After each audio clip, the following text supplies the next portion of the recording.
Suot nyo lang yung mga jacket na binigay ko sa inyo ha. Para kahit di nyo ako kasama, maramdaman nyo na yakap ko kayo ha.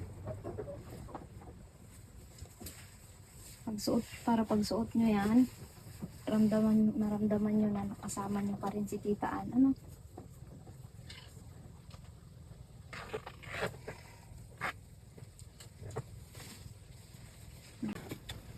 Bye, paalam. Sama-sama pa rin tayo balang araw.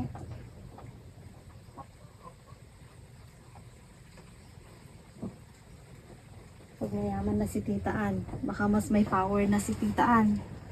Huh? Baka mas may power na si Tita pag mayaman na. Pag may sariling bahay at sariling lupa na.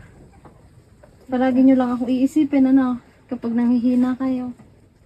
Lahat ng itinuro ko, lahat ng tinuro namin, ni Tita Arnie, panghawakan nyo yun, ha?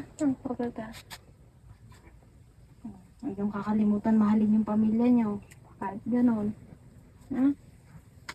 Basta ang gusto ko lang, kapag alam nyong mahihirapan kayo ng sobra, huwag kayong mananatili sa ganon, ha? Salamat, Anje. Salamat kasi pumayag kayo na makasama ko kayo. Sa inyo naramdaman yung tunay at totoo na nanay ang turing sa akin. Alam ko naman na ayaw nyo akong iwan, pero kailangan eh. Kailangan eh.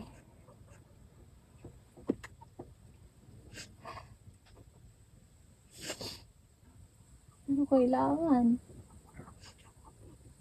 Ito na yun talaga.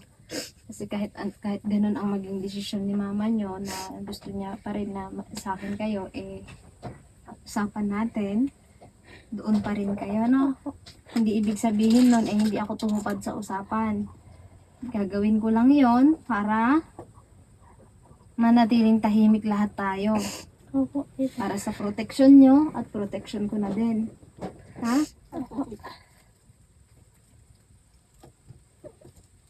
Sa palagi niyong tatandaan na kahit hindi niyo maramdaman yung pagmamahal sa mga taong nakapaligid sa inyo, ay may Tita Ann na nagmamahal sa inyo, no? Huwag nyo rin iisipin na hindi kayo blessed, hindi kayo swerte, o malas kayo. Kasi swerte kayo, blessed kayo.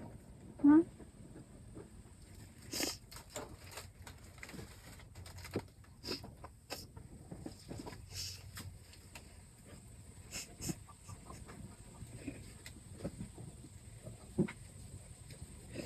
Sensya na at hindi ko kahit ano pala kasing gawin ko.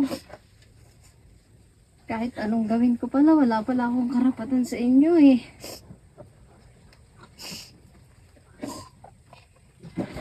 Kahit pala magpakabuti pa ako.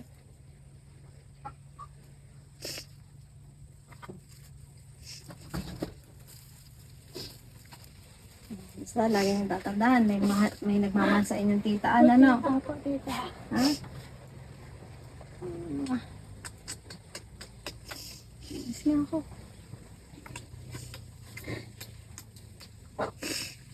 Ay. Ang hirap, ano? Ano po? Paano pa kaya pag tunay ko ng anak? Baka ikamatay ko na, kaya naiintindihan ko yung mama nyo na mahirap malayo sa sariling anak. Ano? Opo. Basta patunayan lang nila na makakapag-aral kayo doon, ha? Opo. Sige na. Alam na. Ihatid ko na kayo. Tara na.